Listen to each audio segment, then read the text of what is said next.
of this conference. I'm chairing this session, and so I'll introduce all the speakers together in one go, so it minimises the sort of ups and downs.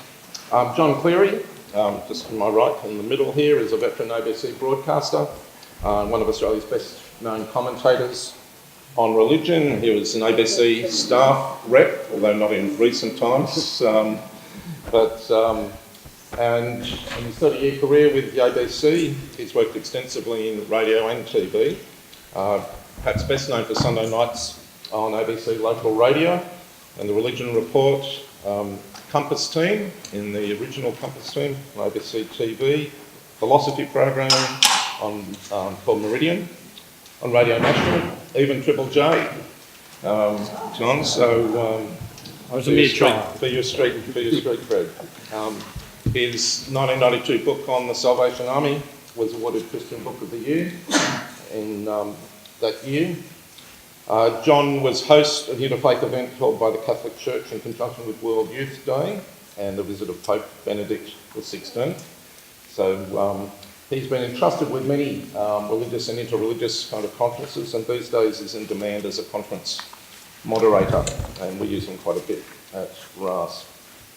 Professor Kevin Clements is the Foundation Chair of Peace and Conflict Studies and founding director of the New Zealand National Centre for Peace and Conflict Studies at the University of Otago in Dunedin in New Zealand, and Secretary General of the International Peace Research Association. He held similar positions at the University of Queensland in Brisbane, and he combines academic analysis, and this is a characteristic of most of our speakers, I think, academic analysis and activism, and he's often a consultant for government and other bodies.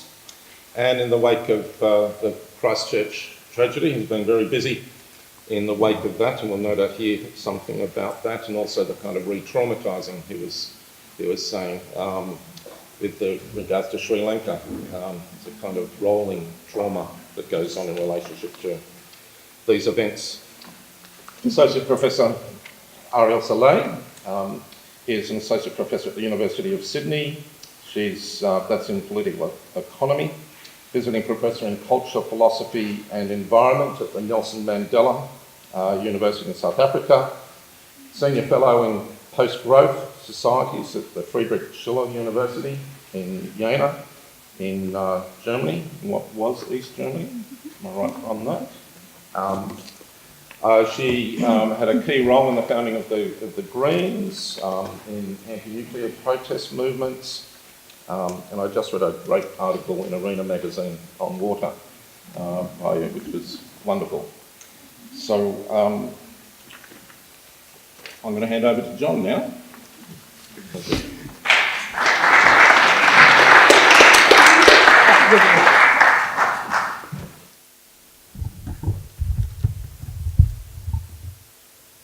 Thanks, Gordon. We'll all endeavour to project our voices, but if you can't hear us, please shout and we'll adjust the microphones accordingly.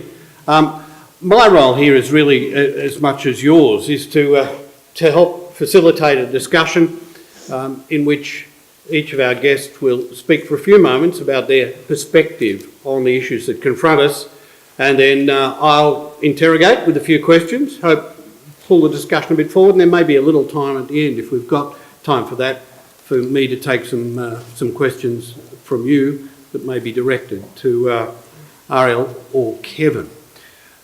Perhaps we'll first start with 5 or 6 minutes from Kevin, given the light of what's just been said, the experience of Christchurch, and then only in the last day or so what's happened in Sri Lanka, and what that says, I guess, about all of us, but particularly as it's affected you and the work you've been doing. So, Kevin. Thanks very much, John. Well, it's my pleasure to be here, and thank you for inviting me here, and thank you for the invitation to country. It's crucially important on both sides of the Tasman that those of us who are the descendants of white settlers continue to make amends for the sins of our colonial past. To start with Christchurch, first of all, that was a tragedy which did come out of the blue. Our security intelligence services were focused on Islamic groups and Muslim groups and had completely taken their eye off the 70 white nationalist groups that exist in New Zealand and which provided a haven for the murderer who came from Australia to find a hospitable group to kind of nurture and support his particular brand of hatred. It was particularly challenging to those of us in Dunedin. He lived about 5 miles from where I live. He lived opposite a Muslim preschool. He was casing 2 mosques in Dunedin, and he was at a gun club just outside of Dunedin where he was practicing his dark arts. That gun club, it turns out, is a gun club which doesn't like to shoot at targets. It likes to shoot at the human form, and the human forms more often than not were Muslim. And the gun club itself was full of misogyny, full of hypermasculine rhetoric, and deeply opposed to migrants. So that was the context out of which this person emerged. He chose not to kill people in Dunedin because he was going to be assured of, he thought, greater publicity in Christchurch and a larger mosque to kill more people. So it was a tragedy, and we were left floundering to kind of figure out how to respond to that. Our initial response was to say, this was not us. This did not conform to New Zealand's values and our reputation for tolerance. I'm on the board of the Global Peace Index, and the Global Peace Index counts New Zealand as number 2 in terms of peacefulness around the world. We are, by and large, an extraordinarily peaceful society. But as people started saying, this is not us, a lot of voices emerged which said, in fact, it is us. We're not immune to racism. We're not immune to sexism. We're not immune to Islamophobia. We're not immune to a little bit of anti-immigrant sentiment. We're not immune to any of the things which afflict both societies on both sides of the Tasman Sea. And so then that challenged us to sort of ask ourselves, well, what kind of society are we? And how do we wish to respond to that? And fortunately, we have a 37-year-old Wonder Woman Prime Minister who became the mother of the nation, literally. And she did things which I don't think any male politician could have done, and certainly which unfortunately, none of the Sri Lankan parliamentarians are doing right now. She embraced the community. She wore a hijab. She went and hugged and held all of those who were feeling completely bruised and battered and broken by the tragedy. And in doing so, she kind of combined that compassion with firmness. Philip Elpers and I and a number of others have been trying to ban military-style semi-automatic weapons and get full implementation of the Thorpe report, Judge Tom Thorpe's report from 21 years ago. And we've been singing in the wilderness. And this tragedy galvanized Jacinda and both sides of the political spectrum. And so we then banned military-style semi-automatic weapons and pump-action rifles and all the things that go with them, to remove those weapons that we use to kill so many people. But we remained shocked, and all of us were traumatized. We were wandering around feeling completely traumatized. And this recent event in Sri Lanka has just re-traumatized us. Jacinda was one of the first to kind of issue a message of support, but these messages of support come a little late. And so it goes back to what I've been working on over the years. I've got sort of 3 things I've been working on. I have a little bit of time. One is, how do we replace the politics of fear with the politics of compassion? And that seems to me to be absolutely crucial, and in a way it picks up some of the themes of the first session. John Burton, who was a wonderful Australian diplomat and one of the founding fathers of conflict resolution, said, the promise of conflict resolution is that we can move beyond adversarialism in our court system, in our politics, in our schools and everywhere. We can overcome the stupid competition which has some winning glittering prizes and others losing out, to do something different in terms of developing a collaborative, relational, empathetic, and truly cooperative response to the problems that are gripping us. So that's one of the things I've been working on.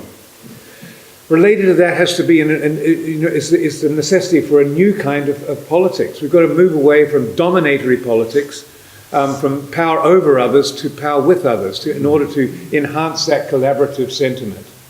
And we're not doing it. And it sounds from your election process here that it hasn't happened here either. But it also goes to the heart of what Mark was talking about, which is how do we, in all of these binary conflicts, still can acknowledge the humanity of those who wish to do us harm, because they are our brothers and sisters, whether we like it or not, and we owe a responsibility to them as much as to those we love and adore. And that's the challenge. How do we tolerate the intolerant, and how do we engage in conversations with those who are willing to murder us? And that's the challenge, because here in Australia, there are people that are willing to do murder to advance their own causes. And certainly in New Zealand, and there's no room for complacency. And so in all of this, how do we open up conversations and dialogues? How, for example, at the end of it all, I did a lecture last week on addressing mass murder. How do I open up a conversation with white nationalists, the New Zealand Sovereign Society or the National Front, who are diametrically opposed to all that I stand for? And how would I even begin to open up that conversation? If we don't open up that conversation, how can we say that we are living in a harmonious and peaceful society when many people are feeling permanently excluded, including the white racists and neo-fascists? And that also raises questions around populism, and I've been dealing with that because I can't believe that at my age, after all that we worked for in the 60s, 70s, and 80s, we're now returning to crass nationalism and militarism. So what's happened to regionalism and positive views of globalism from the bottom up? The murder in Christchurch had on his gun, down with globalists, as though it was a bad thing. And there are negative features of globalism, but we have to think about the ways in which this world is coming closer and closer together. And in all of that, what's the centrality of nonviolence here? How do we make sure it's an imperative and not an optional extra? How do we live our lives in a sacrificial fashion? And I'll talk about more of that tonight. But in all of it, I think we're grappling with what Levinas calls, how do we deal with our triple vulnerability? We have a physical vulnerability, and all of us are born to die. And some of us are closer than others. I'm 72 now, so what does it mean? But how does that open up? Does that make us more sensitive and open to others, knowing that we're all on a journey to death? There's a vulnerability there, and people grapple with that by buying iPhone 10s and other things, but that doesn't help. So that's one vulnerability. The second is a psychological vulnerability, in that we live in a world in which we breathe and live with others who can harm us. And so how do we ensure that those who can harm us are part of our world? There's no way we can disconnect from them. They're part of our world. So how do those who wish to harm us, how do we transform them with acts of kindness and compassion and care and love? And finally, there's a moral vulnerability in that we can hurt and harm other people. And I've hurt and harmed other people just as you have. And how do we deal with that? And Levinas has a wonderful solution. He says the only way we can deal with this is by accepting unconditional welfare to and for the other, except when that other is causing suffering, in which case we have a prior responsibility to grapple with the suffering. And so that seems to me to be a compelling rationale for nonviolence, but a compelling rationale for a politics of compassion, and a compelling rationale for moving beyond adversarial politics.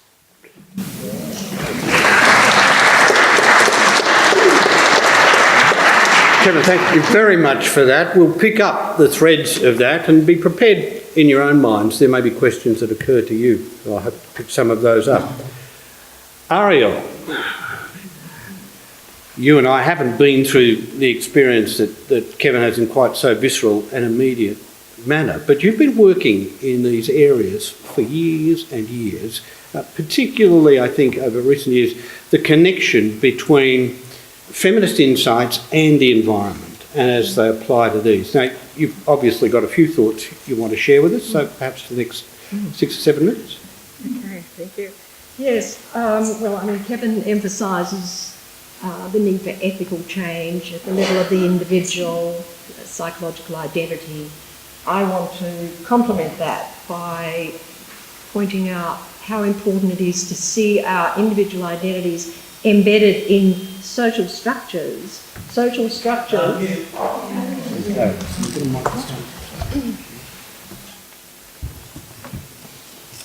Kevin has been emphasising individual action. Too close? No, keep going. Individual action, ethical action, action coming out of rethinking our identity, and so forth. And I want to complement that by pointing to the fact that we live our lives embedded in social structures, macro structures, which are held in place by power relations. And these have been fixed for centuries. Civilization, someone mentioned this morning, the dominant civilization. In a way, it's really important to keep that in the back of our minds as we think about how can we move forward, how can we get out of the impasse that we're currently in. To give an example of the importance of considering power relations, and they are multi-levered, which I'll amplify in a minute, but I've been thinking a lot about the Sustainable Development Goals, the UN Sustainable Development Goals brought out in 2015. Still not hearing. How's that? You don't need me to go over the beginning again. Good. So, the Sustainable Development Goals, well, there's been a lot written about them and they've been highly celebrated. However, close analysis shows, and this is by one Jason Hickel, who's a British anthropologist, that if we were to deal with world poverty and justice using the methods suggested in the Sustainable Development Goals, it would take 207 years to reach poverty on Earth. And the global economy, which is ravaging the environment today, would have to grow 170 times greater than it is now. So we can't keep reapplying the master's rules to the master's problem and thinking that we're going to find a way out. I want to, maybe, Gordon, you can just flick on a little old slide which we've often used for teaching purposes. It shows the structure of the dominant civilization. Not going to happen.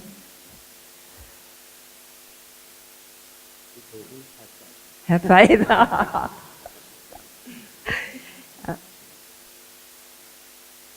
It shows the layering of power in society, right? From ancient kings through to contemporary entrepreneurs, to trade unions, to housewives, to peasants, to children.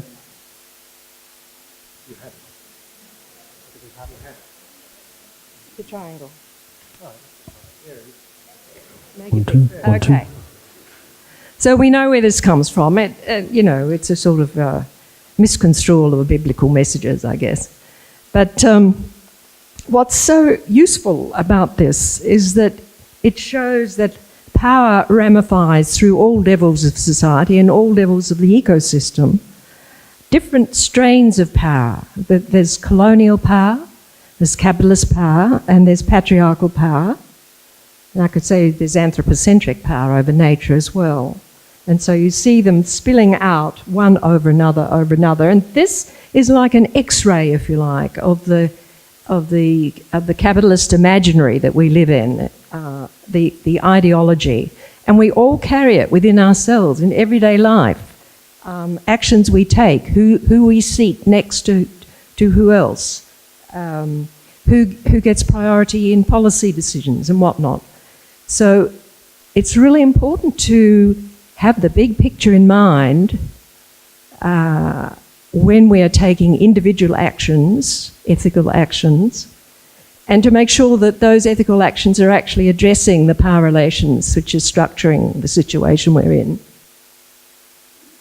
You'll see that this is very relevant. It was an ecological feminist map, and it's very relevant to the present situation in that it shows the anthropomorphic prioritisation of basically men's world, of both entrepreneurs and workers. A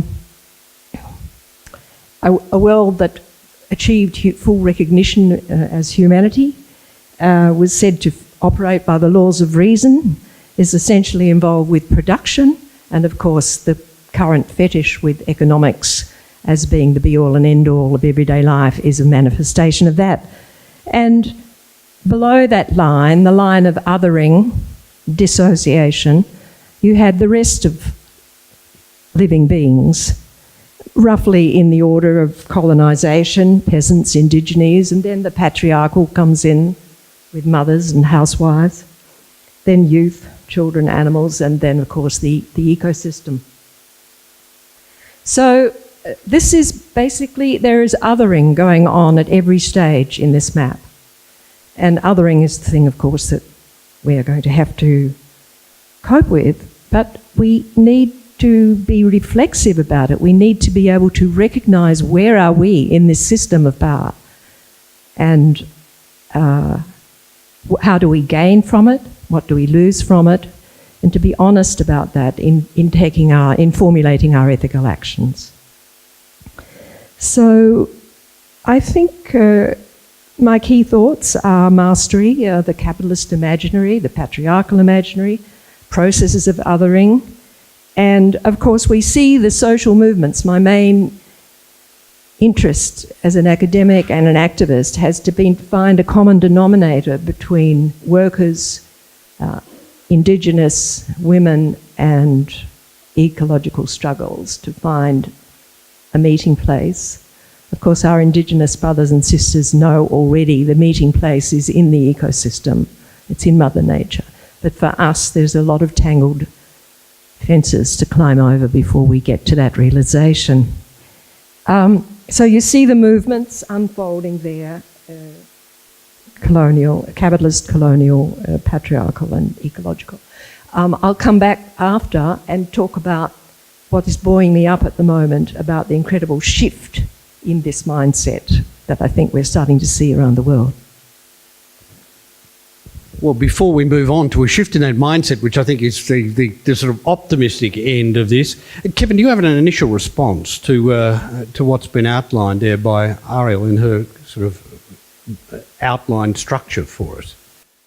Well, I think it's really crucial as we kind of try and dismantle the instruments of domination that we have these structural analyses as well, because otherwise we won't know what levers we have to pull and how these sort of institutions of power and control and economic influence operate.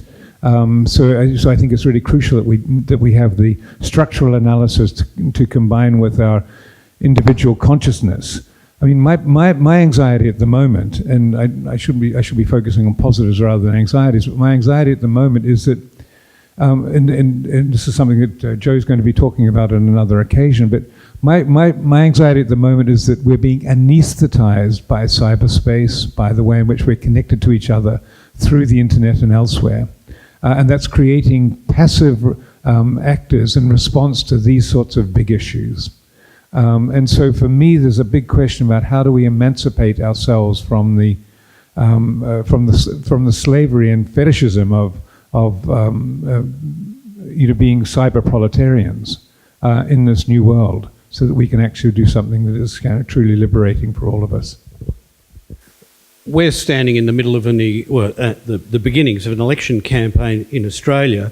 If one goes back over the evolution of democracy over the last 150 years in the West, in some ways, modern democracy, particularly representative democracy, developed in response to a sort of primal recognition that these sort of factors were at play, and the ordinary person needed to find a way into the system. Representative democracy developed as a way of beginning to address those issues.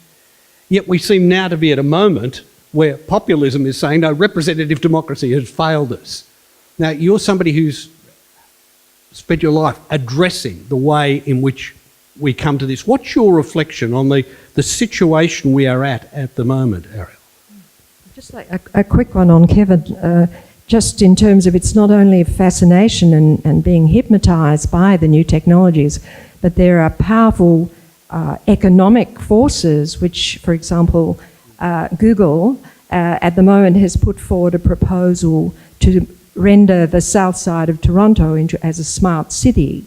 And basically they've offered, I understand, the Council of Toronto a complete plan for technological management of the city, all its Internet of Things, its voting system, its full administration would come under the ambit of Google. It's been refused, it's been rejected. But you see there are some people whose game plan is way ahead of where our heads are at the moment.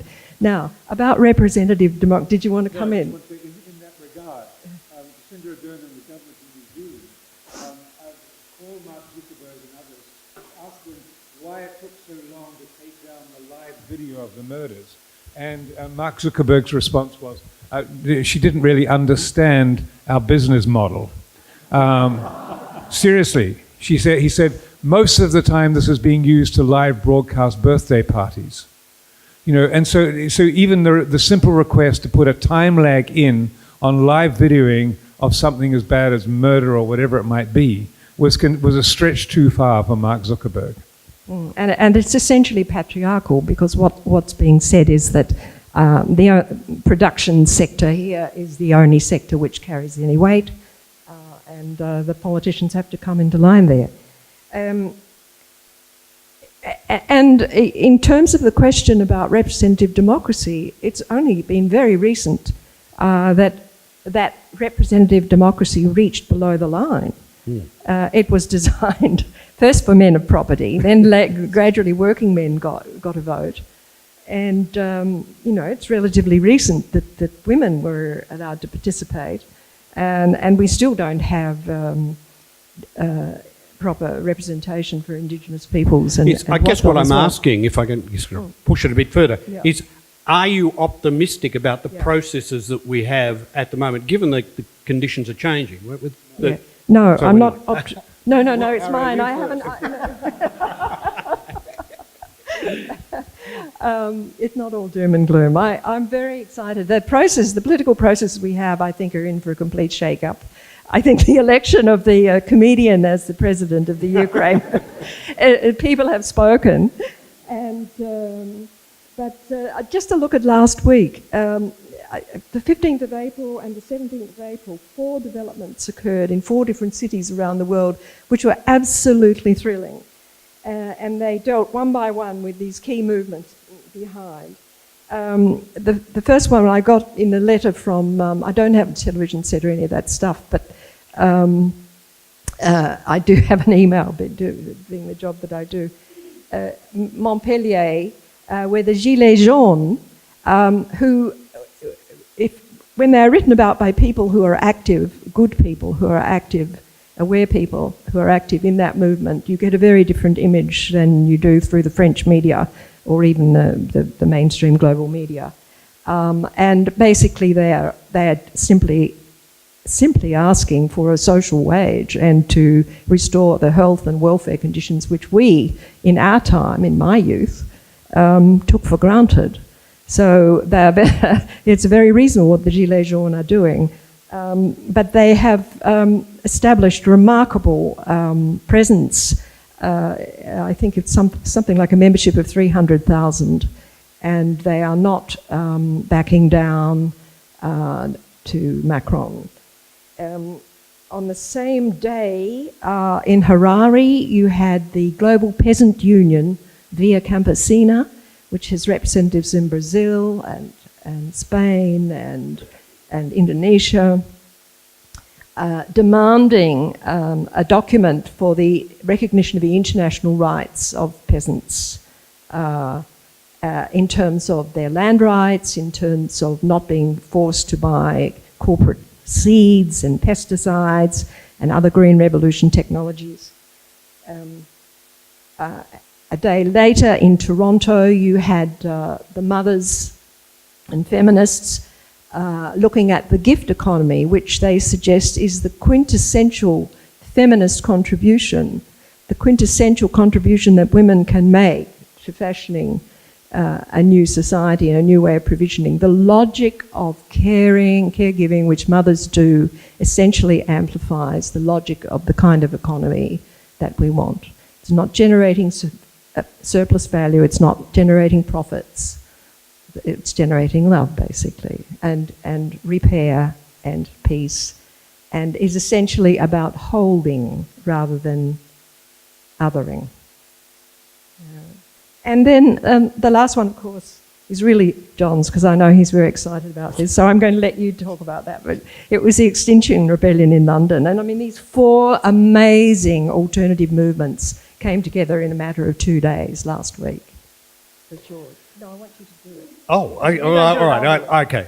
Look, I was in London, I was in the UK last week, and I happened to be on the plane when the Extinction Revolution sort of, took off. But one of the things I saw as I left was an amazing discussion on CNN. I don't know if any of you saw it, where you had somebody who was a traditional newspaper defender of, the rights of capital and all of that, just be amazed at the sophistication of the activists in choosing to sit on the roof of the London to Greenwich light rail and glue themselves to the roof of that train, 2 of them, in just a man and a woman, well-suited, middle class, glued themselves to the roof of that train, and because that train services the Docklands, that is the heart of the UK's capitalist economy and in some ways the global banking centre, it stopped the global banking centre of the world for the best part of a day.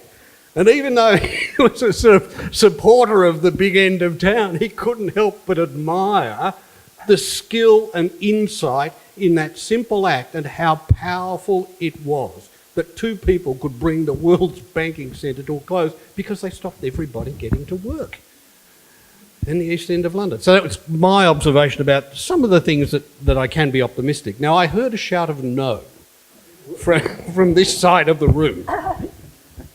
Well, the yes is to all of the social movements that have appeared in the last 2 to 3 years. I mean, the women's marches, Black Lives Matter movements, all of these movements are absolutely critical. But my anxiety, again, an anxiety just to sort of put these things into perspective, is that we're actually, I think, confronting with a complete global challenge to the democratic project as we understand it. I wake up every day and I'm constantly amazed at the way in which Trump transgresses checks and balances and the rule of law. I'm astonished at the way in which the United Nations is being completely sidelined at the moment in terms of building international regimes and the international rule of law. All of the things that we struggled for in the 70s and 80s, the INF Treaty, New START, and so forth, are going down the gurgler. We have no arms control and disarmament machinery that's going to be effective to take since the 21st century. And if you look at our region, India is moving in a very reactionary and right-wing direction. Singapore's already fairly autocratic. Malaysia is moving in an autocratic direction. There's signs of autocracy in Indonesia and elsewhere. If you look right around Southeast Asia, most of our ASEAN allies are indeed kind of led by rather autocratic regimes. Duterte has been responsible for the permissive environment to kill 7,000 people in the anti-drug campaigns. Where's the protest about that? That's the number of casualties in a reasonable war, and hardly anybody says anything about it at all. I raised it at a meeting in Dili 2 years ago at an ASEAN meeting, and the Philippine ambassador who was there protested and said I should not have been invited. This was a domestic affair that was of no concern to ASEAN and the rest of the region. 7,000 people are of concern because every single one of their deaths diminishes all of us. So when you look that Trump was elected with a minority of votes, when you look at what happened in Brexit, I really worry about the future of democracy because most Western democracies at the moment are divided right down the middle. There are more hung parliaments around than there are clear majorities. And that says something about the way in which the binaries that we work with are generating polarized politics. Well, I'm not so pessimistic here. Is this still on? Yes. Okay. Every crisis is an opportunity, Kevin. I think you're talking about globalization top-down, and that's the globalization that we really have to challenge, and is being challenged from globalization bottom-up. We saw the beginnings of this in the World Social Forum movement starting in about 2001 and meeting throughout the next couple of decades.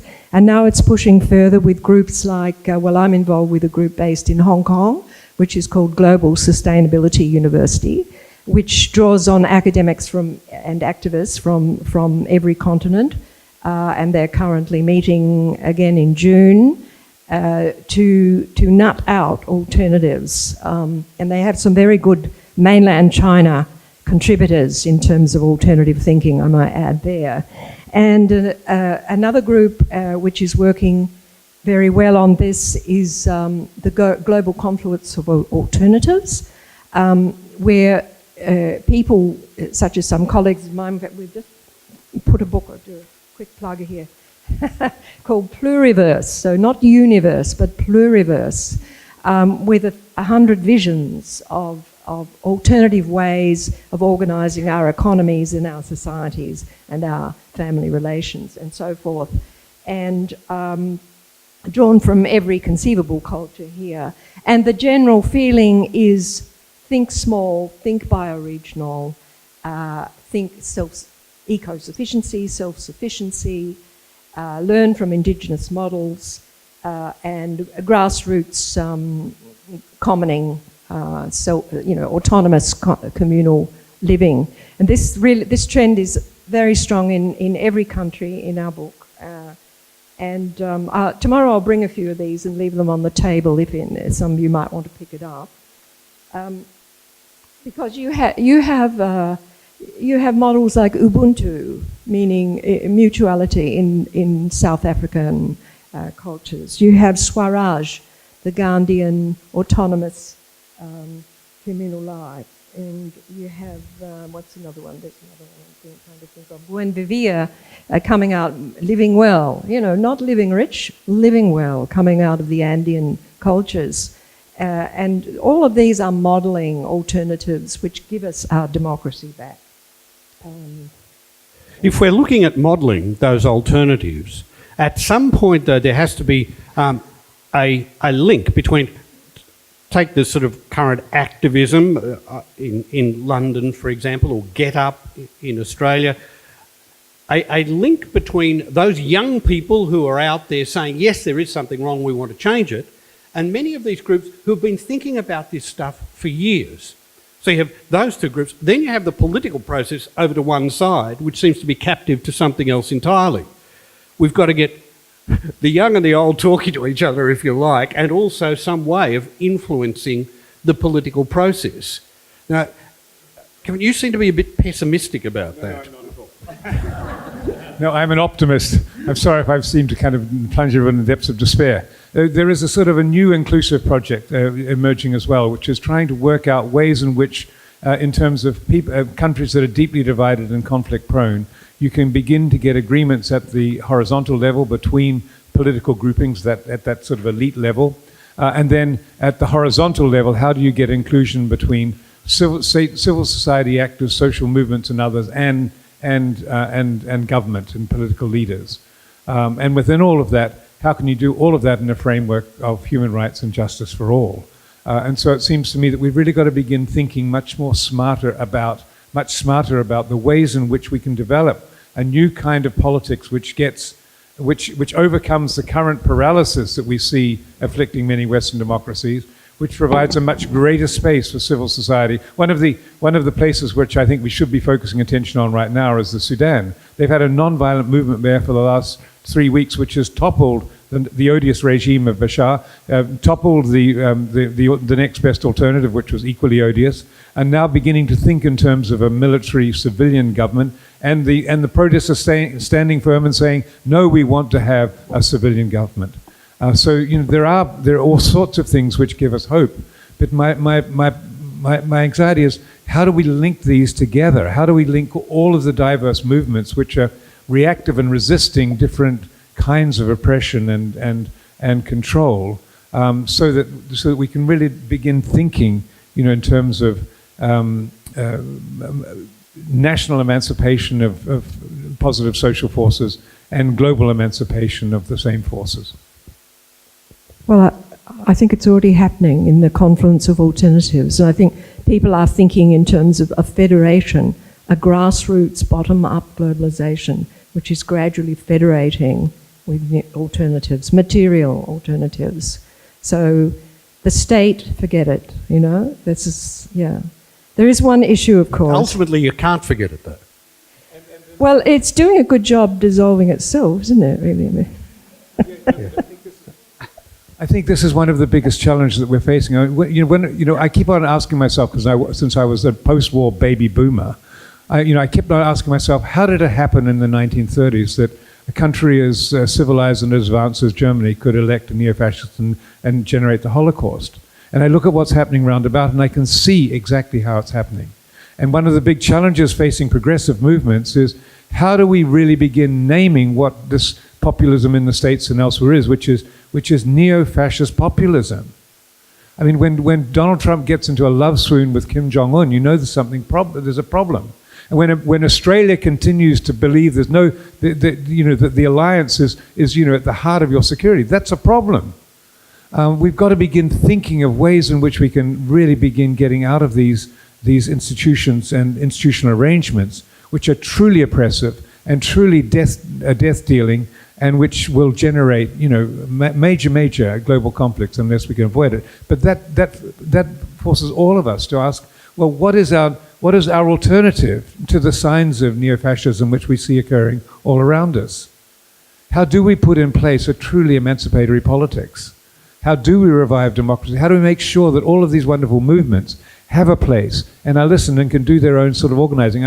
I know that when the massacre occurred in Christchurch, my wife and I went into the garden, and it was the only, and it was the one place where you could sort of get some sense of sanity as you sort of weeded the garden and dug it and put compost over it. You thought, well, at least in this little small plot of heaven, I can do something which is absolutely immune from interference from those that have a desire to interfere with my life. And so this seems to me to be the biggest challenge, and that's why I go back to this. This Shoshana, I forget her name, Zuboff, who's written this book on surveillance capitalism. The reality is that we're all being more and more tightly controlled and surveyed, and our privacy is diminishing, and our capacity for autonomy is diminishing. And if a real fascist wanted to imprison all of those on the progressive end of politics, they could do it instantly. You just go to our Facebook account and you pick up the first 1,500. Could I make one observation on this? That what we're looking at in some ways seems to be reflected in our young people, that is, their response to technology and the way technology is being used.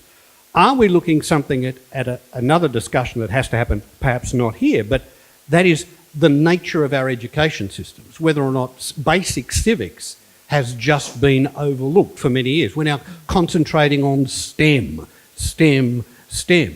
Yet the sort of history, social politics of the education system, learning about institutions and how they work, has in some ways slipped down the agenda. Is that an element? It's very depressing, and the increasing colonisation of every aspect of daily life. I mean, soon this Internet of Things, which is going to connect everything, your refrigerator with your toilet flush, with your, God knows, on your Apple device. We certainly have to contest the technology. In fact, the technologies are byproducts of the military-industrial complex, and the including Google, and the military-industrial complex is the American military is the greatest single polluter on Earth. But aside from that, the increasing move into smart technologies, which is part and parcel of its devolution and colonisation of society at large, it really needs people to contest it. I had another thought there, but I think I've lost it. Can I suggest this? We've only got about 3 or 4 minutes left. Perhaps there's time for 1 or 2 questions, which we may have time to take. Yes, let's go to one.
the place of religion in this debate.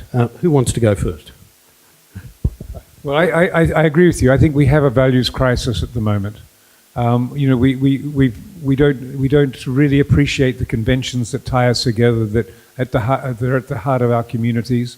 And when you look at what some of the right-wing groups in New Zealand promote, they promote family, nation, and what was it? Family, nation, and into immigration. So they pick up some values, because it's true. The family is at the heart of all community. That the kinds of attachments we forge in childhood and so forth are really crucial. But how do we make sure that the values which are really driving us are values that all of us agree with and which we endorse and which provide us with all that we need as an ethical framework for negotiating the 21st century. Absolutely correct. As a feminist, I would want to point to a lot of destructive outcomes as a result of world religions, and particularly the oppression of women. And I would make an argument that women's everyday labours, which I mentioned before, contain an alternative vision, an alternative epistemology, way of understanding life and living processes. And I just want to read you a little quote from, which is describing what we call holding labour, which is the labour that mothers do. And I think you will see, I'm sure it will vie with your notion of religion, but I think it's really important not to grasp religion and to leave in abeyance the oppressions and dominations which religion has sustained over the centuries. This one, holding labour, and holding, of course, is the opposite of othering, which is obvious physical metaphor. Holding is a way of seeing with an eye toward maintaining the minimal harmony, material resources and skills necessary for sustaining a child in safety. It is the attitude elicited by world protection, world preservation, world repair. Right, I'll get one other question here and then one there, and that'll have to be it. Yep.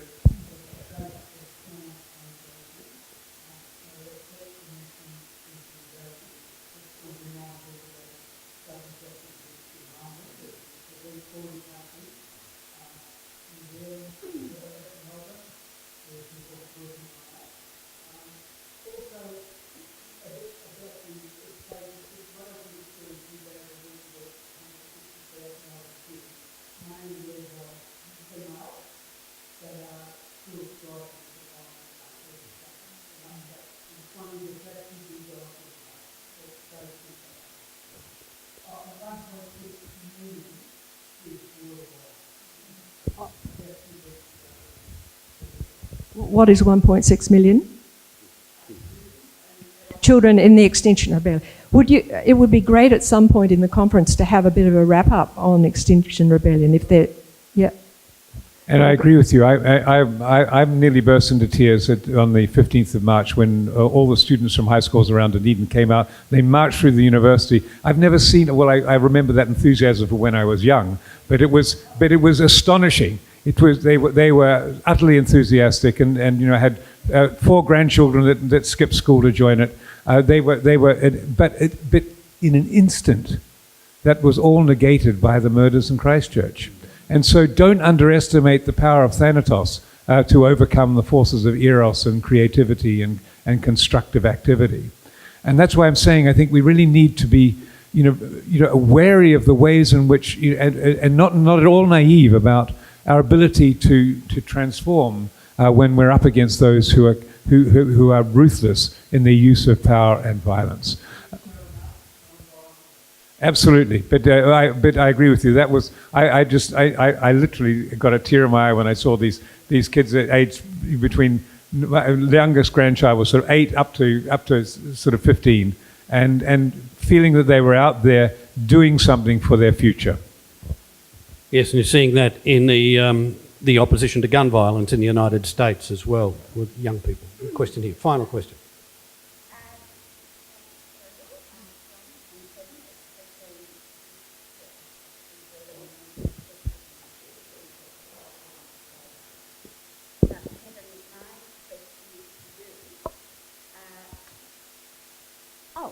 Oh, okay. Yeah. Oh, thank you. Yep. I am using it. Yeah, sorry. Put it closer. Oh, okay. I'll do it. Yeah, thanks. The politics of fear is something I have considered a lot. And you said you've worked on it for 3 years, I think. No longer than that, about Okay. About to change it to the politics of compassion. And I need hope. I need solutions. So if you could outline what you see as potential solutions, it would be wonderful, please. One, two. This is a whole lecture, but it starts with ourselves. So how do we make sure that? And this is, I don't want to anticipate the talk I'm giving tonight because it's partly around how to deal with this.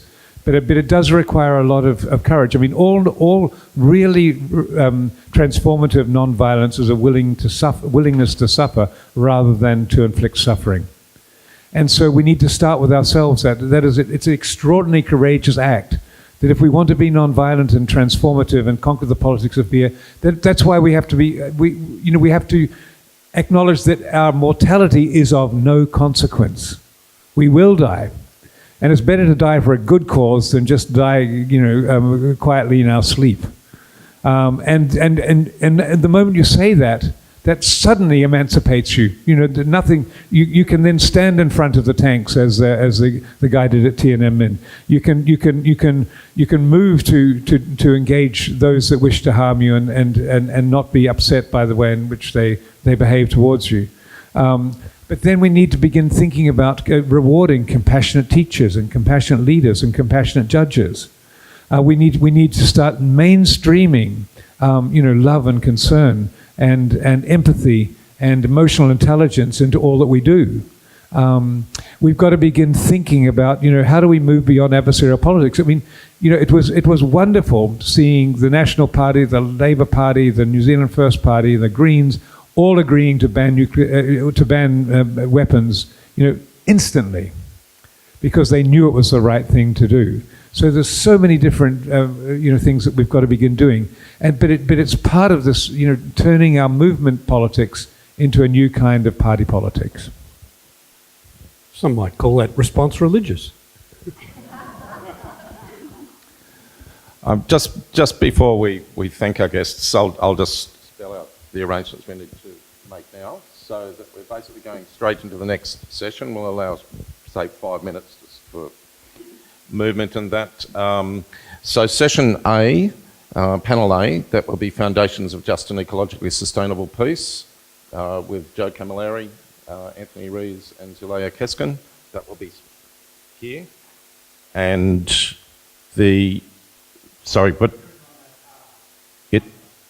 it is on, that's workshops. Yeah, it's okay.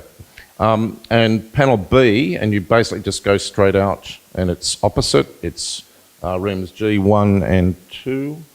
And that is Just Peace and Ecological Sustainability with Norm Harble and Elvie and Freya Matthews. Now, I just want to, I think it's been a fantastic session. I know there are lots of other questions. There is lunch, but let our speakers have their lunch, but I'm sure you'll be wanting to catch up with them some more. But let's show our thanks to John, Kevin and Ariel. Thank you very much.